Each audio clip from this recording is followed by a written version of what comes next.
Titties. Titties. Testing titties. Testing all the titties. Testing titties. Tittylicious. Testing titty.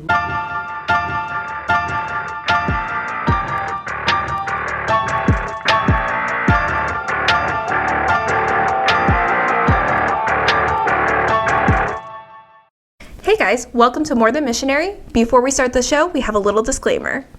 We are not licensed psychologists, therapists, life coaches, sex coaches, etc.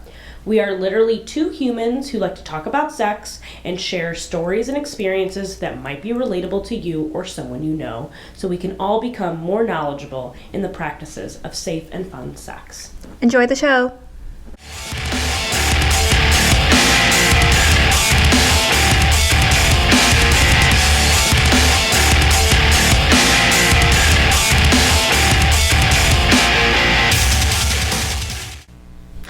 Hey guys, welcome back. We are your hosts. I'm Christina. I'm Ashley. And this is More Than Missionary. Today we are going to be talking about another love language. I think we're starting off with acts of service today, aren't we? Yes, and it's one of your love languages. It is one of my love languages, yes.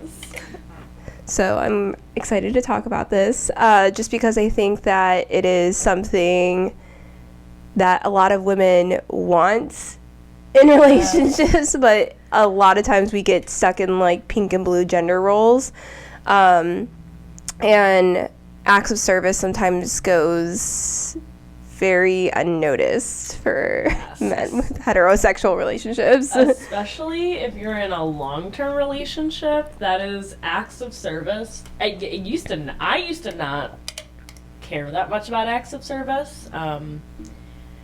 In the beginning of my relationships, and when Gabe and I started getting serious, it really didn't affect me until, so Gabe and I, just as a preface, we've been together for like 10 years, okay? I've known him for 10 years, and in the beginning of when we knew each other, it was just kind of, I don't know, I think a lot of people, put up with a lot of things in the beginning of relationships, right? Mm-hmm. And this was just something I didn't really know about myself at the time.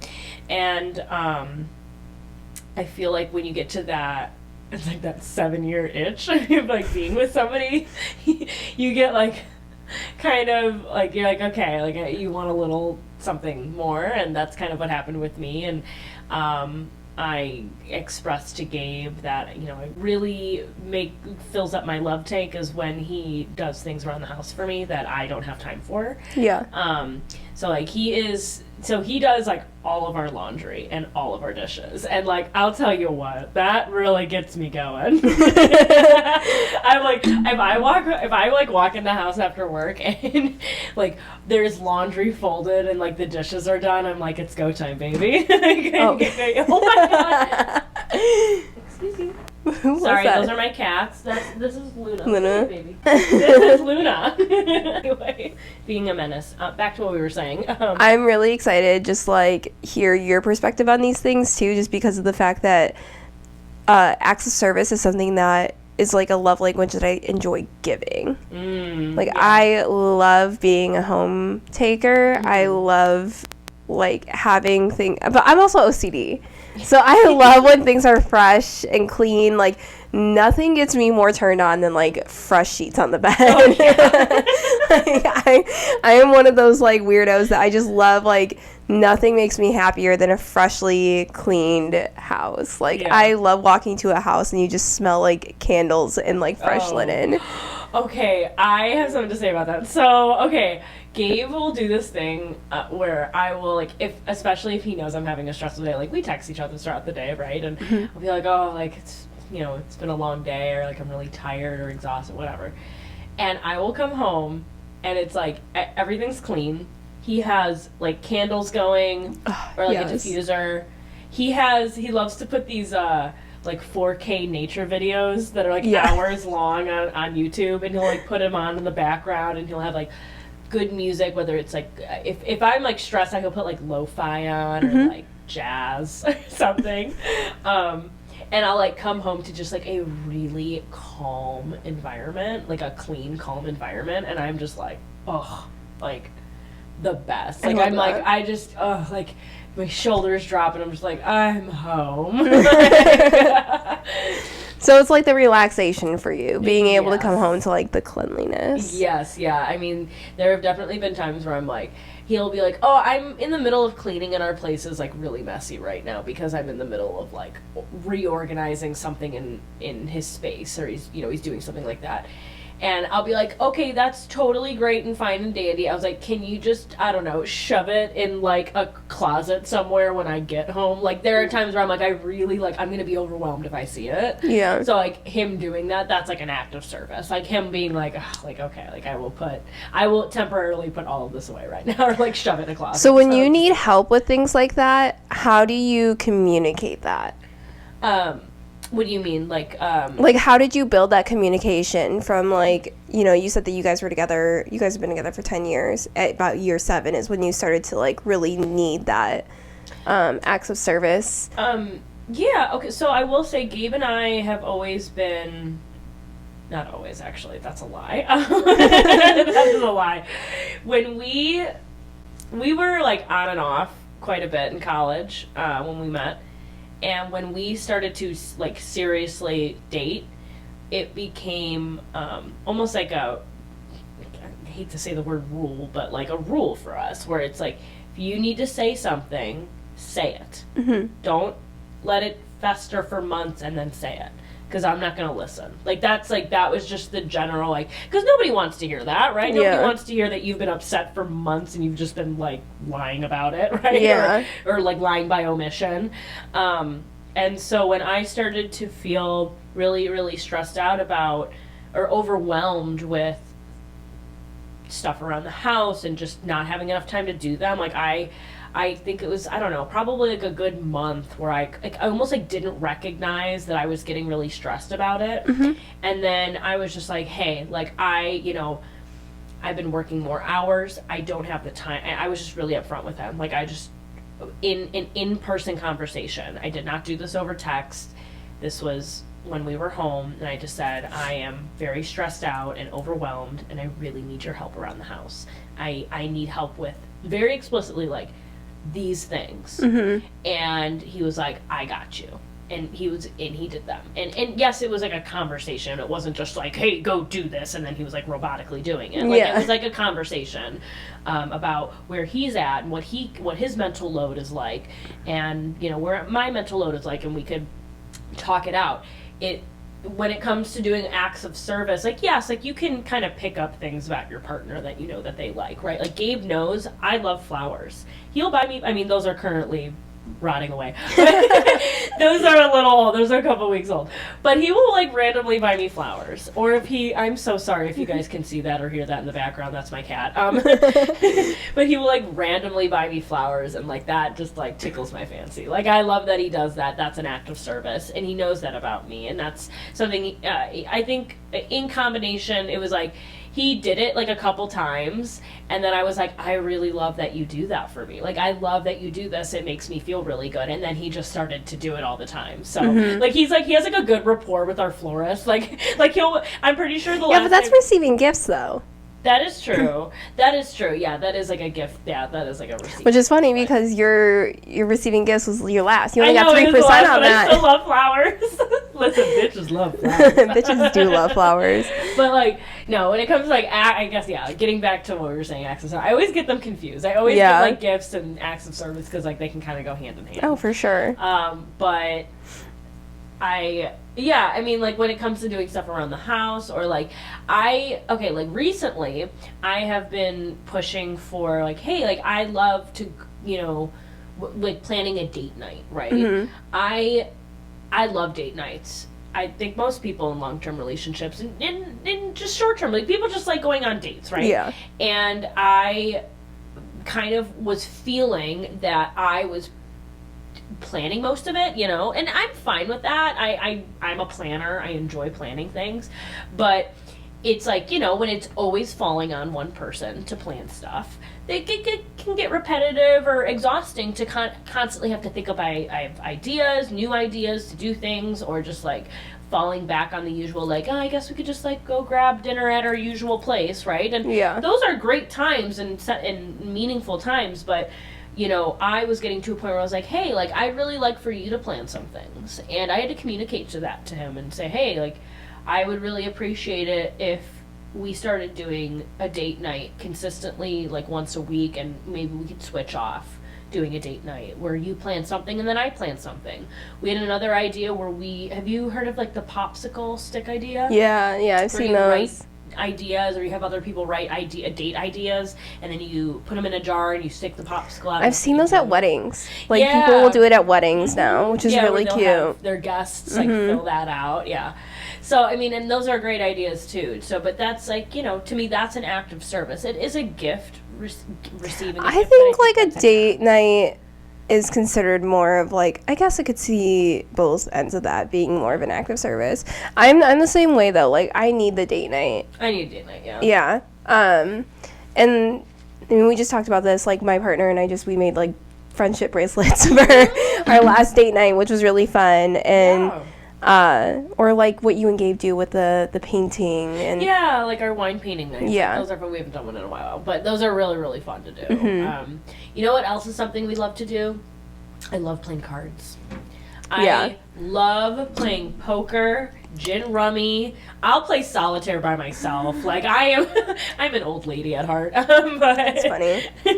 I literally was talking to my grandma about that the other day. I'm like, I remember you playing solitaire a lot growing up, and she was like, yeah. She's like, I used to play it all the time when I would babysit you, and I feel like... My grandma too, dude. She would just sit at the freaking kitchen counter just playing solitaire all day. I know. Like, now I started to do it. I'm like, I do it all the time now. That's so funny. So I did want to read a little quote out of the 5 Love Languages book for acts of service that I really liked. And I think a lot of us tend to do this, is we get critical of our partners when we feel like they're not helping out, or when we feel like we need more help. And this was like a really good way that Dr. Chapman had put it, was people tend to criticize their spouse most loudly in the area where they themselves have the deepest emotional need. Their criticism is an ineffective way of pleading for love. And then I wrote in my like little notes that support comes from understanding, having the uncomfortable conversations in order to figure out your partner's needs.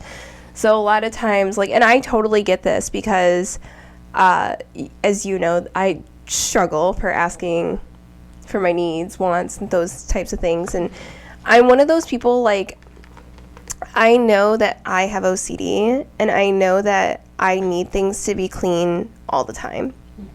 That's a me problem. That's not a my partner problem. That's not a you problem. That's a me problem. But there are things that like genuinely frustrate me when I'm living with a partner. So things like clothes on the bathroom floor, or laundry not making it into the laundry basket, which seems like such stupid things that I could just bend over and do it. But I like had to tell my partner this. I'm like, I get that you've lived a certain way, like, all up until now, but if I'm going to be spending more time here, I need the clothes picked up off the floor. Yeah. It just drives me crazy because it's not necessarily about a cleanliness thing at that point for me. It's a laziness thing at that point for me. Gabe has totally gotten on my case. So he literally said something to me the other day. He was like, can you please pick up your pajamas off the floor after you are done showering? I'm like, I'm sorry, because I'm like rushing out of the house in the morning, so I like forget about it. No, but that's a very fair ask. Like, that's, yeah, like that. But I feel like asking that too, yes, that is like an act of service, so to speak. But yeah, being able to like ask for that is really important because you're asking for your needs. Yes. And I know past me, the asshole version of me would have been like, you're so lazy. Why do you not put your shit in the laundry basket? Like, like what is your problem? About it or about it. Yeah, versus and asking. Like, even in this book it very much went into that. Like, a lot of times, especially women, because we're very much, if you tell us to do something once, we're pretty good about making sure it gets done, or like we're very on top of at least like housely duties especially. And when we ask for things, it comes off as nagging. Yes, I used to have a big insecurity about that because I think a lot of it too is like if you grow up in a household where communication wasn't always the healthiest, Yeah. or it didn't become healthy until later on. That's Aurora. Hey, you. Thank you. So funny. They've just been like sniffing everything in front of us. I know. It's been distracting. I'm sorry. Yeah, but like when you grow up in a household where maybe that wasn't always the healthiest, or it didn't become healthy until later, or whatever, it's like hard to.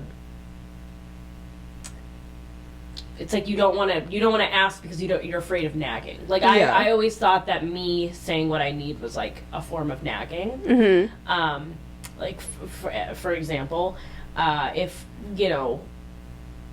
I think so. Like an issue that has been on both ends for like Gabe and I, right, is like procrastination. Like we're both procrastinators in different ways, and like for instance, like as an example, like I was like, oh, like hey, like oh, we need to contact a plumber, right? And I had asked him to contact a plumber, and it like a couple weeks went by, and I was like, hey, I'm like trying to like tiptoe around it and be like, hey, did you do that? And he's like, oh, no, I haven't gotten to it yet. And I'm like, oh, okay. And then I just kind of like left it alone, and I'm like not, I was like so afraid of asking for what I need instead of just being like, hey, like I understand, but I really need you to do that this week, Yeah. and being able to just say it, and without nagging, which would be, oh my god, you never do this or that, and it takes you so long to do blah blah blah blah blah. Like, it's about like the way you say it. Yeah. You know what I mean? So. Well, I think the nagging was, like, when I read that book, it felt like nagging comes down to criticism. Yes. Whereas asking for your needs comes from a place of understanding. Correct. So it was more about communication and, how to communicate what you need.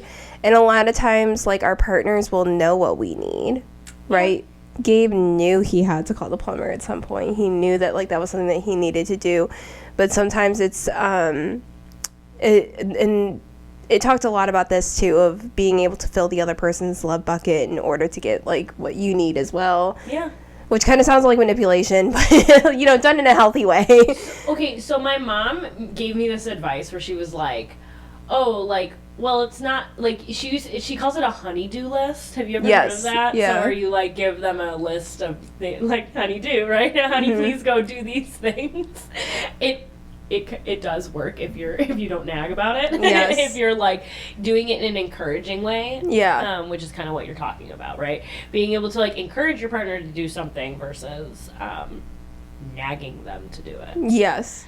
And that will be a big differentiator on getting your needs met if you're an acts of service individual like myself. So does it mean more to you when Gabe does it without being asked, or does it feel the same?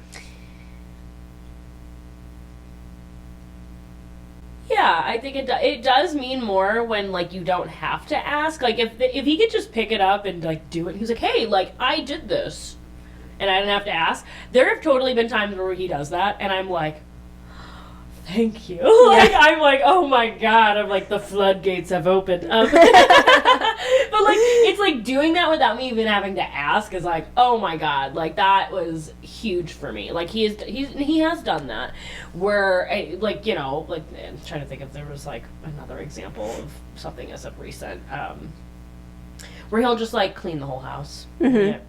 Didn't have to ask, didn't say anything about it, he just did it, and then I came home to a clean house, and it was like, oh my god, like that's amazing. Or like me saying, when I was saying, oh man, I'm really stressed, I didn't have to ask, he just did it. Or like he'll like, create a nice space for us, for me to come home. The other thing too is like, if I text him and I'm like if he's like, oh hey, hey babe, how's your day going? And I'm like, oh, it's, it's stressful. Like, if I'm just like, if I just say like, oh, it's stressful, I'll come home and he's like, I have a drink for you and a rolled joint. And I'm like, oh. It's awesome. That's amazing. And like, it's just like, yeah, like come decompress with me and, you know, things like that. So yeah, definitely, yeah, not having to ask is like, obviously it is nice. For me, it's nicer. Some people it doesn't make a difference. Like some people it's just like, oh, as long as it gets done, like I could care less whether I'm asking or you're doing it on your own. But yeah. I hate asking for anything, so if you basically can read my mind and know exactly what I need, I'm good with all that.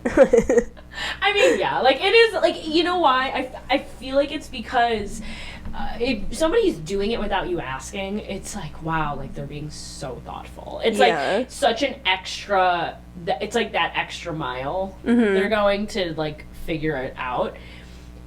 However, I would like to point out that as much as that is lovely, people are not mind readers, right? Yeah. People are not mind readers. You do need to communicate those thoughts. And sometimes it takes multiple conversations for that individual to understand that that's just a need that you have. So, like, if you had to have that conversation, like, if you just had to have that conversation and then they, you know, multiple times after that they never asked, they just did it, that it was that conversation that sparked them to understand, you know. And then they don't have to ask. So it's like, as much as it can be nerve-wracking to like have to communicate our needs to your partner or to, you know, your person you care about, it is pretty essential to do that, for sure for some sort of baseline.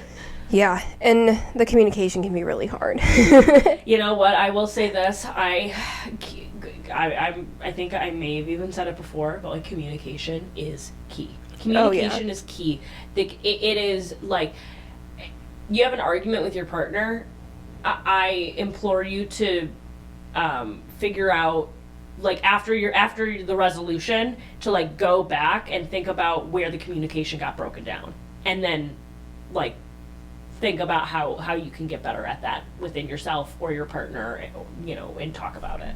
Like, Gabe and I will do that. We'll have an argument, and then we're like, oh, like, we have literally verbatim said our communication has broken down. Where did it break down? Yeah. And we'll have to figure out where it broke down, because like otherwise we're like, oh wait, that argument was so pointless. Or, like, so normally we're so stupid. And I think, like, I mean, you and I've literally done it live here, like on the podcast, where you and I will like go back and forth, and I'll be like, I'm gonna say something that's not gonna sound right. Can we just go back and forth until it makes sense? Until it makes sense. Because sometimes, like, you don't know how to word something, or sometimes you do say something and it comes off like an asshole, and you're like, oh, I didn't mean it that way. Like, yeah, there have been things that you, like, I'm sure I've said and you've said on the pod where I'm like, I've disagreed with what you said, but I'm like, can you explain that a little bit more? Like, I'm like, can you go a bit more into detail? Because on face value, I don't agree with that. Yes. But then you go into it and you're like, okay, now I can understand what you mean. Yeah, for sure. Let's see here if there's anything else in here that I wanted to go through for acts of service. I don't think there was. I think this was like kind of an easy one to understand. Yeah. Was acts of service high on your totem pole or low? It was low. That was low. Yeah. Okay. It was like one of my last ones. It was one of my last ones. I'm very curious to see after you and your partner are together longer if that changes. Honestly, I'm curious. Have you guys felt this way? Like, has anybody felt that? Maybe it's just me. Maybe, you know, everybody's different. But like, beginning of a relationship versus, like, in a long-term relationship or, like, mid-term relationship, right? I think that also depends on, like, who you are as a person. Like, I don't know if that will change for me. Just because I genuinely enjoy doing those things. Like, I hate doing laundry. I'm not gonna lie, I hate doing laundry. It's actually the only thing, like, as far as, like, household items that I don't enjoy doing. I will scrub floors, I'll scrub toilets, I'll do anything, like, laundry is literally, for whatever reason, the only thing I don't enjoy doing. Okay, you know what's interesting, though? Because I also like giving acts of service. I am a giver. I say I'm a recovering people pleaser, but I'm kind of a people pleaser. Like, my nature of my career right now, like, so I'm a nanny. I love being a nanny because I have to provide for people. Yeah. And it makes me feel good in return. Like, I'm like, oh, like, I get to, like, make the kids food, or like I get to play with the kids, they get to do things, and I get to make them happy and make them laugh and giggle and do things for them. I will say though, the relationship between children and adults are very different though. That is true, but I also do things like for their, like I'll like do the dishes, and that's not part of Your job. my job. I just do it because I'm like, you know, like I don't like doing dishes in my own house. Yeah. Like, but you know what? When you have kids and you're busy, it's like, God, like, oh, it's the one extra thing that you don't really want to have to do that you know you have to do. So I'll like do that. Or like they'll ask me to do laundry. I'll do the laundry, and I just enthusiastically will do it. And I know that that's like knowing that I'm lightening the load for them makes me feel good. That's like an act of service. I love giving. I love being able to do that. Same with Gabe. Like there'll be times like okay, so I'm gonna do a switch here. This is, sorry, weird switch.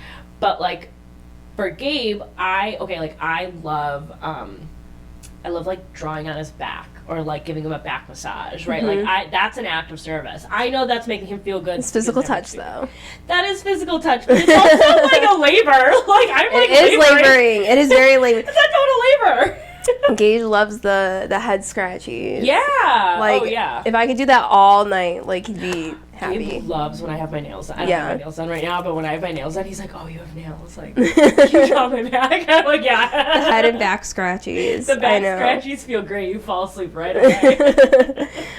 But yeah, I genuinely enjoy like being a house taker. Like I love being able to, like I said, I love a clean house. Like it is just in my nature, like, to pick up a Swiffer and just start like doing the thing. Like I don't care. Like I feel like I've gotten to a point where like, oh, I get to clean. That also means I get to listen to my audiobook. Yeah. I get to clean. I'll listen to like good ass music or an audiobook or something. Also, like, catch me on a fucking weekend bender of like cleaning, because when I go on like spring cleaning benders where I'm just like, don't bother me for the next 2 days, I am going to be nonstop cleaning. Goodwill about to get like all the shit, because I go on these like cleaning benders where I just feel like I get very what is that, like overwhelmed, where I'm like, I just have too much shit. I want to purge everything, get rid of it all. Like, and I'm definitely one of those people, like, material holds energy. Yes. Oh, I was just about to say that. And so when I feel overloaded or overweight, it's because I've got too many materials that are holding negative energy, and I just start purging. It's something that I talked about with my therapist, where I was like, I have noticed about myself that when my physical space is cluttered, that is a representation of my mental state. Yes. And so when I'm purging things, like my physical space, it is like purging a mental space too. Yeah. And I'm like, oh my, I'm like, my eyes are wide as you're talking, because I'm like, yeah. Yes. And I wash the walls, I cleanse everything. I get real, and I get like spiritual with it. Like I cleanse my wall like spiritually, everything. I have done that. I've done it with like a lavender smudge stick. So. Yeah, no, I get real. Like I get vinegar water. I like. Nice. But I also am like I smoke weed. Yeah. Inside, and so I feel like I have to get everything nice and clean. So my partner's house is gonna get it soon, just because like I've smudged his place since like we've been seeing each other. But like he's got a dog, his roommate has a cat, and like the walls need to be like fully washed, and like. And it has nothing to do with like really cleanliness. It really has everything to do with like my mental, like needing everything to be freaking clean. Yeah. And I'm a weirdo. I am one of those people that wants to live in a house that looks like nobody lives in that house.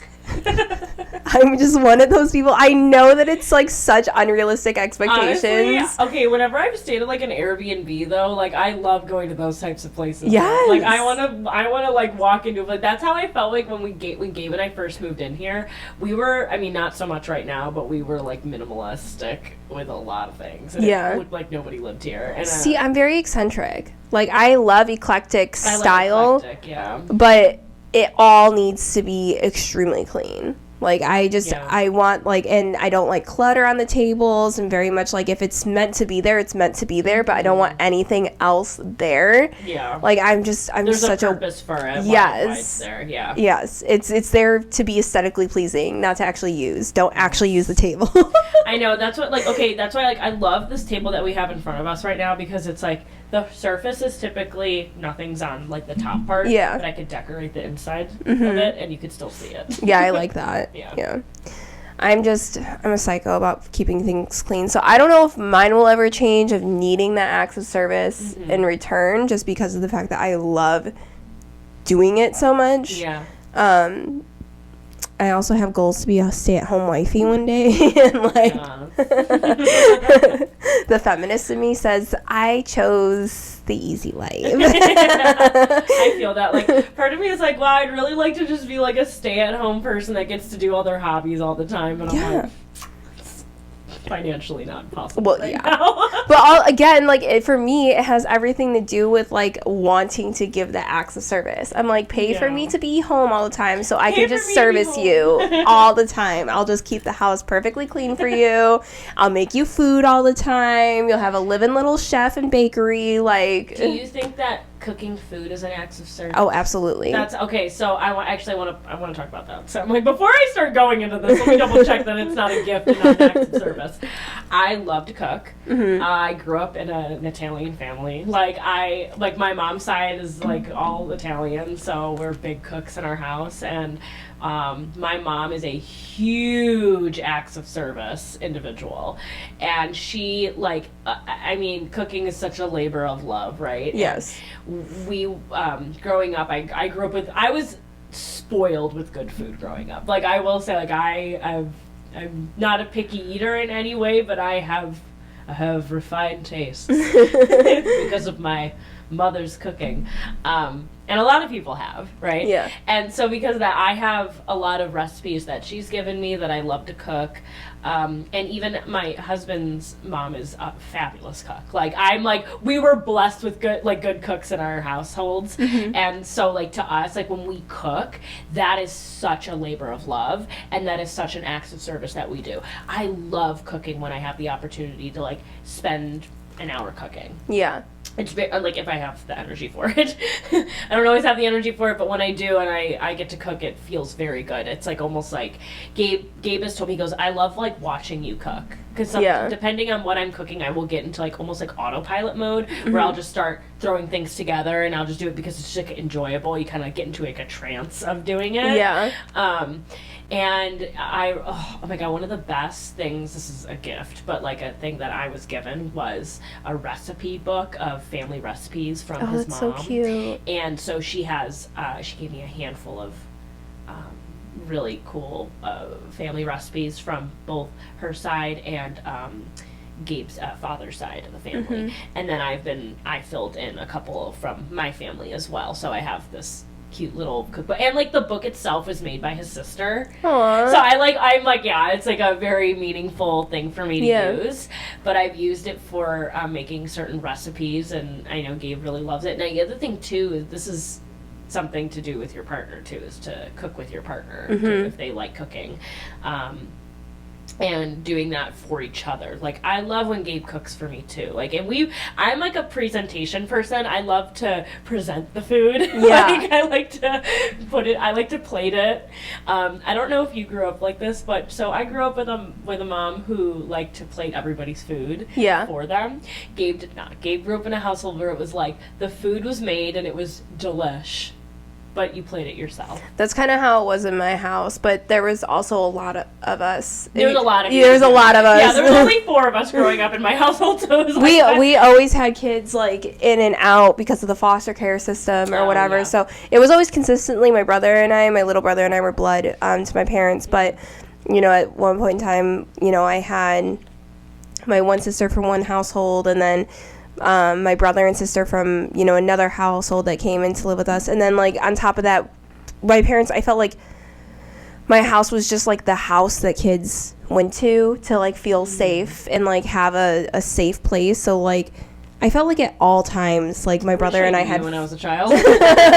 My brother and I just always had friends over, just always for dinner. Like, and we sat down, we had like a family dinner together. We prayed before every meal, like, you know, which, you know, now we could kind of go without, but, you know. Trust me, I grew up in the same, like, we prayed before every meal. But it was nice, like, even though, like, not, my parents are very respectful of the fact that my brother and I are no longer religious, and they still pray, and my brother and I will pray with them out of, like, respect. Yeah. But, you know, they know that we're not into it, and, like, we do it to be respectful. We do it to be respectful, and, but, yeah, I'm very grateful to my parents that they did that for my friends and I, because a lot of my friends growing up, I realized, you know, they just didn't have it as good as far as, like, family units goes. Yes, I realized that there are a lot of people that didn't have family dinners. Yeah. That makes me sad. I grew up with family dinners. We did family dinners at least, I don't know, a couple times a week at least. Yeah. Not every night, right? But it was like... For us, it was like 4 nights a week. We had family dinner. My parents were very, like... 3 to 4 times. Yeah. Right, yeah. They were very, very adamant about our family dinners, but... There's like studies that show that it's actually very healthy. Oh, yeah. You know, family dynamics. Yeah, that's something that's, like, so important to me, like, that I want to implement in, like, my future family, my future foster family, because I do want to foster children. It is, like, that will be a mandatory thing. Like, I don't care if you have sports. I mean, we'll work around all of, you know, activities and stuff, but that's so important to be able to sit with your family and talk about your day. And I felt like even in those moments of, like, being an angsty teen where I was just kind of like a shitbag. Yeah, like, can I just go in my room? it still created some form of communication between my parents. Like, I couldn't run away from that time. And those were also, like, uninterrupted times too, like, no phones at the table. Yep. No, like, it was like, hey, you're here to, like, hang out with your family. Yeah. And we're sharing a meal together. But I noticed that a lot of people our age are incapable of having a meal together without picking up their phone now. Oh my God, yeah. So it was like a rule in our house, like, you can't really be on your phone, right? Like, don't bring it to the table. If you do, like, don't look at it. But yeah, nowadays it is like crazy. You can't go out to dinner with people without them going on their phones. Gabe and I are like adamant, like, no phone usage. Like, he gets like irritated if I'm on my phone at all. And I understand. I get it. His big, you know, time spent. So quality time, right? And it's something that I have noticed for, like, that totally takes away from being able to, like, spend time with people. Yeah. Because you're not, like, fully present. You're not. And it drives me insane. Like, yeah. No, I feel that. We've gone on the phone tangent before. In the past. But no, just kind of going back to what I was saying before of, like, cooking meals and stuff like that definitely is an act of service. And if you enjoy either giving or receiving that, to really, like, make a moment out of it, right? I do enjoy that. I will say I do enjoy being cooked for. Being cooked for is, it feels like, I feel like I'm being pampered. Yeah. When my husband cooks for me, I'm like, oh. And he's actually a really good cook. Like, I'm like, I love my father, but he's a shit cook, okay? Like, he can he can grill a steak and do that, but, like, he can even admit he's not a good cook. So, like, I didn't really grow up with my dad, like, cooking food for us. That was my mother. And so the fact that I have a partner who is also, like, an enthusiastic cook like me is really exciting. That's so funny. It was completely opposite in my household. Really? Oh, like your mom? Oh, my mom. We would make a joke that my mom could not cook ice. And the only thing that my mom knew how to make right was reservations. Oh. It's the only thing my mom could make right was reservations. My brother used to tell my mom, like, the only thing that you can make, Mom, is ramen and reservations. And my mom would be like, really? Like, but it was true. Like, she's gotten better because my dad's kind of taught her over the years. But yeah, my mom also had no interest in. She's like, no, I like being able to come home and, like, being served dinner. She's like, no, I'm good on all that. I don't need to learn how to cook. I don't know if you get like this, but what I've gotten into this habit of, like, I love, like, I'll, like, find a meal that I've tried. It's, like, new and it's really good, and then, like, I will, like, cook it at least once a week for the next month. Yeah, you have ADHD. That's called hyperfixation, my love. shit. Yeah, well, I get like hyperfixated on food. Anyway, my current hyperfixation are chicken skewers with pineapple, so they're really fucking yummy. I got really excited for a second because for the last, like, because I get hyperfixated on things for about a month. Yeah, that's what it gets. Yeah. Like, it goes for about a month, and then I like find a new. And then you're like, I hate this. I can't eat it ever again. And then you go like a month or two without eating it, and then you get hyperfixated on it again. Yeah. That's me. Okay. How dare you call me out on this? So lately, for like the last like few weeks, my hyperfixation has been hot chicken wings.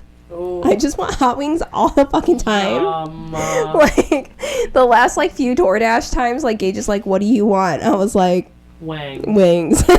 Like, Wangs, please. just hot wing, and it's so messy, and I feel so gross eating it. My face is just full of hot wing sauce. My fingers are just, my nails is under my nails. I'm like trying to clean underneath my nails. I'm like, excuse me, don't look at me. Okay, you know, it's actually really good. Gabe and I know it's like a chain restaurant. I don't really care. Buffalo Wild Wings has this like lemon pepper sauce right now. Okay. This is so fucking good. It's like so they have a dry rub and then they also have like a sauce. Okay.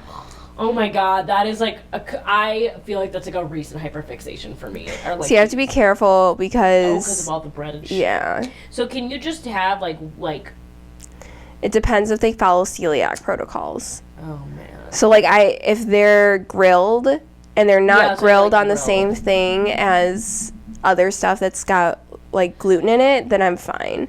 I just have to be like so explicit with restaurants, and like even though like technically B-dubs, their regular traditional wings are gluten-free and they have a lot of gluten-free sauces, I still take my meds and I still do get a little bit of a tummy ache, but for me I'm like, the tummy ache's worth it. Worth it. I feel like as I've gotten TMI, as I've gotten older, things just stop working. Hot food, as much as I love it, Oh, I love spicy food. has recently like not wanted to agree with me as much. I hope I never have that issue because I love spicy food. I do too. I still will eat it. Like I'm like, listen, the stomach pains are worth it. Yes. Like, oh my gosh, I'm that weirdo. God. So in the summer, my dad like makes or grows fresh jalapenos. Oh my god! Wait, he does like Yes. in abundance. Not in abundance, Damn no. it. But Like, my send uncle one over to me. does, and so my uncle will bring Oh. me jalapenos too. But my dad usually just has like a little potter plant of them. Nice. And so in the summer, when we get a lot of jalapenos, or if I get a lot of jalapenos from my uncle, I'll slice them up along with carrots, like carrot chips, and then I'll pickle them.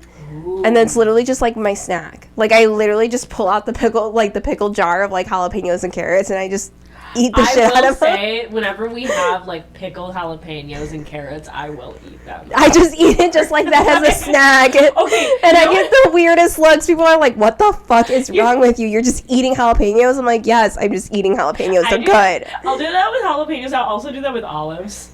Like, Okay, see, I'm not an olives fan. Oh my god. I'll do that I with love regular olives. pickles, though, too. I love pickles. Yeah, I'm a big fan of pickles. Do you like, okay, actually, this, sorry, we're way off topic. That's but I'm okay. gonna ask you, do you like pickle spears or pickle chips, or just the pickle as a whole, or do you like the baby ones, or like how Oh my god, I love the baby ones. I love baby ones. I love the baby ones. They're so good. But I also love the spears. I'll eat the spears. But they have to be like good and crunchy. If they're like, yeah. Like the soggy one. Yeah, no, they're not the I'm vibe. like, it's like a texture thing. Yes. So I pickles don't need to really- be crunchy. Yes. Like, okay, so I don't like.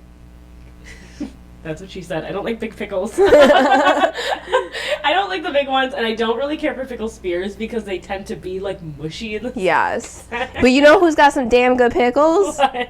Jimmy John's. Shut the fuck up. Their pickle game is really good. I'm like, how y'all pickles so crunchy? Jimmy John sponsor us. I know, I could have the unwitch there. Oh yeah, they do have the unwitch. Yeah. I feel okay.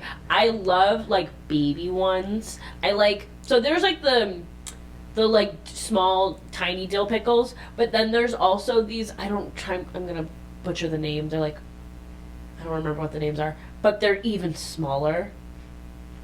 My mom buys these. They're baby. They're like infant ones. You can have baby or you can have newborn. Yeah, literally, I'm not kidding. They are, no joke, this tall. This is about, I don't know. Actually, wait. They almost look like the size of a peanut. Yeah, like the size of a peanut, so they're like maybe 2 inches long. Okay. Okay. And then they're probably about half an inch. Okay, so they're not super wide. chody. No. Okay. And they're, oh my god, they're like oh my god, they're so Are good. they sweet? No, they're not. They're like pickle. Like, they're like, I don't like sweet ones. I don't like butter pickles. See, I do if they're crunchy. I don't like But that. again, they have to be crunchy. Like it's all about the crunch. It's about that. Oh my god, we got so off topic. I know. Fucking pickles. Pickle rant. Pickle Rick! I'm a fucking pickle, Morty. Look at me, you are a fucking pickle. On that note. On that note, back to acts of service. Is there anything else that we should... is there anything else that you would like to contribute to the conversation about acts of service? No. I think, I feel like we covered everything. Yeah. Let us know if you guys have any thoughts on acts of service, if you think we missed anything. What's your favorite act of service? Yeah, what is like, your what is favorite your favorite thing coming home to, or, you know? Yeah, we would love to know. Well, that being said,